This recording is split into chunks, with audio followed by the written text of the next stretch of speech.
You're not in Kansas anymore. You're on Pandora.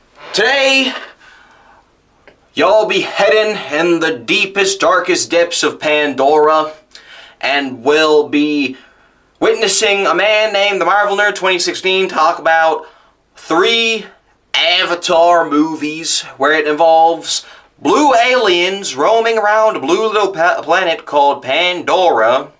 And now Pandora is a very dangerous planet here, folks, because there are many animals and creatures out there that will stink you down and hunt you down like a bunch of jujubes.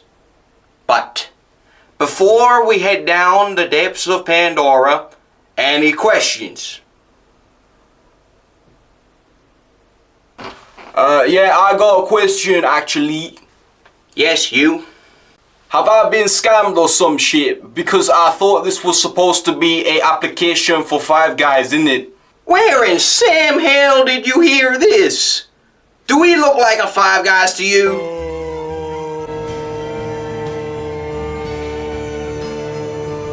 Oh my goodness. Anyways, let's get to Pandora right now.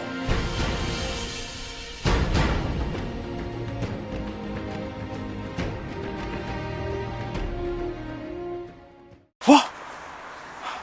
This ain't Pandora. This is Earth! Hello my fellow Avengers, it's your boy the Marvel Nerd 2016, and today I'm doing a 3-way review of all 3 Avatar movies. And I know what you guys are thinking. The Marvel Nerd, why are you out here in the forest? Where's your setup? Have you gone homeless?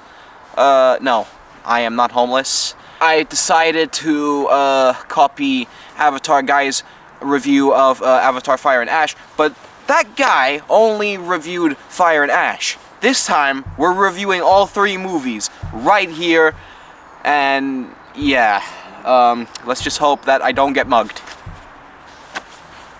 And if you guys are not familiar with my 3-way review series, it's where I take 3 movies, usually it would be something random, and I would have to review them in about 3 minutes, but I have to be detailed and I have to explain what I liked and what I didn't like in the short span of 3 minutes, because I know that some of you guys are on that TikTok brain or brain rot, but let's just hope that you guys have some New Year's resolutions for 2026, so yeah. So, let's start off with our first movie, and that is Avatar. Water. Earth. No, not The Last Airbender. James Cameron's Avatar.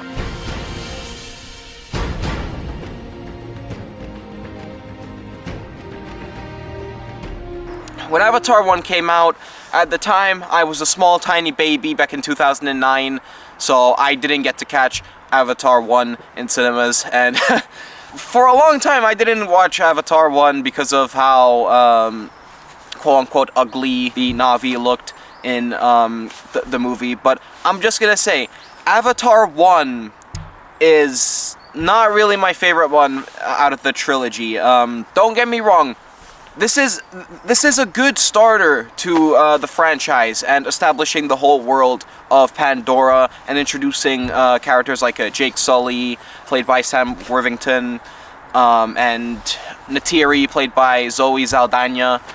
But I feel like my main problem with Avatar 1 is some bits of dialogue, because some of the dialogue is kind of goofy, especially the lines of this. That's right, get your punk ass back to mommy.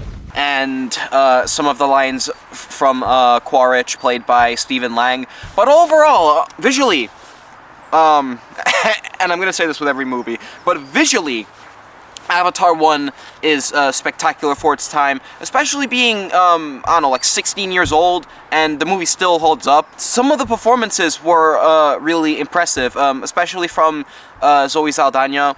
I feel like she really acted her ass off with this movie alongside Sam Worthington. And what I really like is that James Cameron really puts you into this whole sort of semi-dystopian world where Earth is just a complete wasteland, so that the RDA find this new planet with all these new biomes and creatures and humanoid beings, and I find that really cool with Avatar. So yeah, the one scene that really got my heart beating and it made me go, oh come on man, what the hell? Probably that one scene where they get the bulldozer and the RDA is about to bulldoze the Ewa tree. And then Jake Sully's like, no, stop. I was instantly thinking to myself, oh my days, why are you guys out here trying to mess up their lives and everything? I'm just gonna say, this was a really good first starter for the trilogy. I don't think it's my favorite one out of the three, but overall this was a neat introduction to the series and the whole world of Avatar. With the introduction of the Omaticaya clan and the RDA, and yeah. So my final rating for Avatar 1 is a 8.7 out of 10. Now, let's get on to The Way of Water.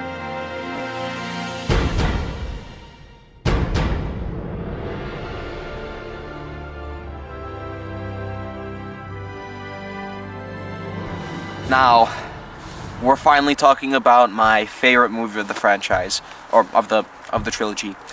The Way of Water really took me by surprise the first time I watched it in cinemas. And at first, I was really iffy on the whole 3 hour and 12-minute runtime. But then, as soon as I watched the movie, all of that came out of my head as soon as the movie started, and just seeing this in 3D was an absolute gem to see. Because honestly, I feel like this movie really proved to me how the 3D aspects worked for these movies, and it really shows, especially with the underwater scenes. And what I really love about Avatar: The Way of Water is that it introduces Sully and Neytiri's children, and I feel like they really have good chemistry with each other, especially with the sibling rivalry between Lo'ak and Neteyam, while also introducing Kiri, who is also played by Sigourney Weaver. And what I found really odd is that Kiri is supposed to be a 14-year-old girl, and what I find really strange is that she's played by Sigourney Weaver, and at the time she's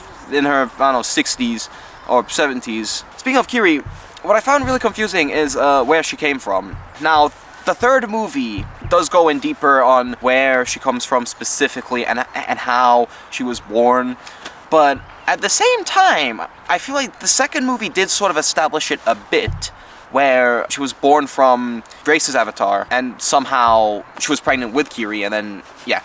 But other than those things, I feel like this one really packs in a emotional punch, especially towards the end. And what I find interesting is that people keep dissing on The Way of Water, especially with the rehash of the first movie. And I do kind of see it, but at the same time, I feel like The Way of Water kind of steps things up a bit, especially with the introduction of the not the Fire Clan, bro. The Water Clan and the Water People, and also the whole world and a deep dive of Payakan, you know, the whale and the Tulkun. And yeah, that's what I really found Avatar: The Way of Water quite fascinating. Honestly, I really didn't expect to cry in the last scene of The Way of Water. The movie gets really emotional at times. It does have like a very heavy subject of family and just trying to keep everyone together, which is interesting considering the kids get kidnapped by the RDA like 3 times, I think. But my final rating for Avatar: The Way of Water is a 9.7 out of 10. Once again, this was my favorite one, and I gotta say, I feel like this was James Cameron's best movies. Maybe not as good as Terminator 2 and Aliens, but yeah. Alright, now let's talk about the most recent Avatar movie, and that is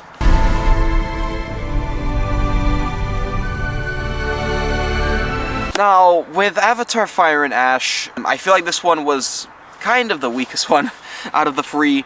Like, don't get me wrong, visually, it's still impressive, and I loved the introduction to Varang and the Ash clan, but what I found most frustrating about Fire and Ash is that the movie kind of feels like a copy and paste of The Way of Water and the first movie.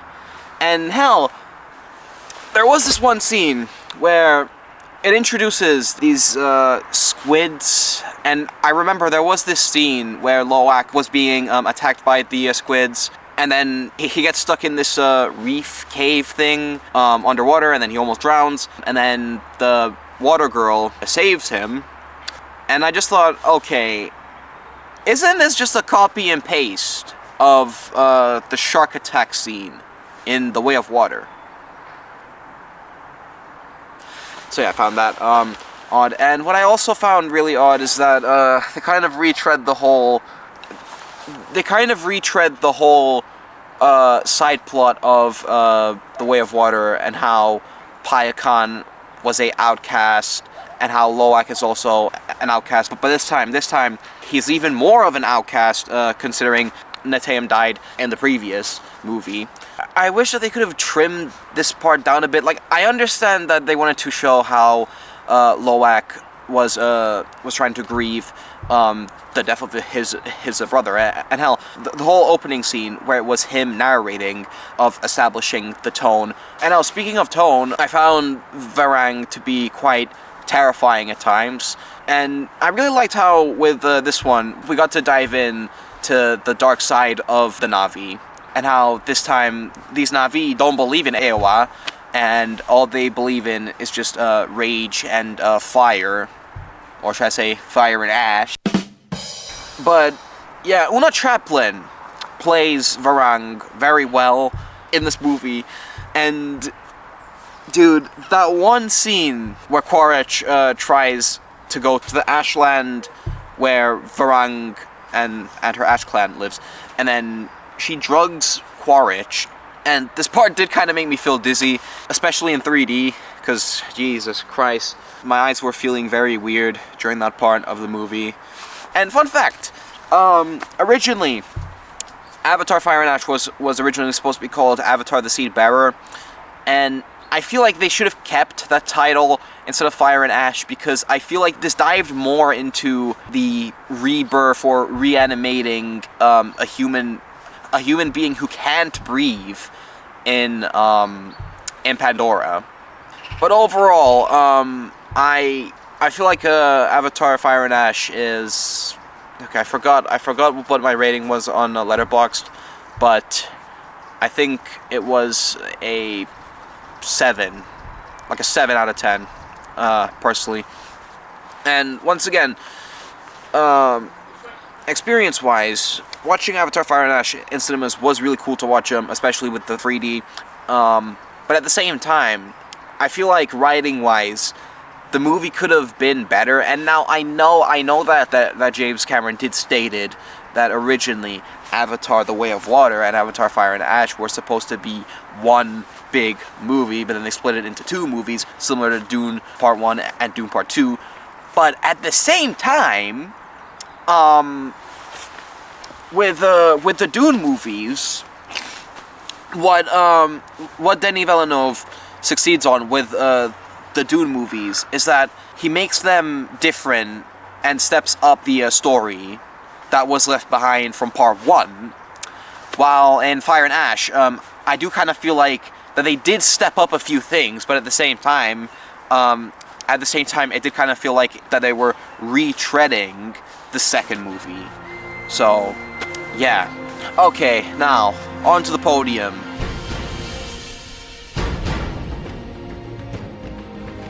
Okay, so, now we have made it to the podium, and I just gotta say, out of all 3 movies, if I had to rank them from worst to best, or maybe not worst to best, but decent to best, then my ranking would have to be like this. So, in last place is Avatar Fire and Ash. Wasn't really my favorite. I thought it was decent. The introduction of the Fire Clan was cool, but overall, it's not the best. And then in second place is the first movie. Once again, amazing introduction to the whole world of Pandora, and the introduction to Jake Sully, Neytiri, and just a nice way of knowing and introducing the whole world of Pandora. And now, for the number one spot, I think it's obvious. It's Avatar. It's Avatar: The Way of Water. Yeah, I know. But I personally, I feel like Avatar: The Way of Water is the best one out of the three. But overall, I feel like this is a massive accomplishment in filmmaking, especially for James Cameron. Like, the fact that the whole idea of Avatar came into his head in the 70s and waited like years and years to making this is crazy. So I honestly give a lot of credit to James Cameron for the making of all three of those movies, but more importantly to the entire crew that has been working on all three of these movies, because I'm pretty sure making these Avatar movies must be difficult as hell. And yeah, you may love them, you may hate them, but at the same time, you can never, ever deny James Cameron. You just can't. And now, by the time I'm recording this, Avatar Fire and Ash is already cranking in $800 million at the box office.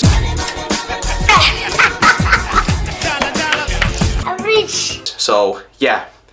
Now, thank you guys for watching my freeway review of all three Avatar movies. Please make sure to like, comment, and subscribe, and I'll see you guys in 2026. Peace.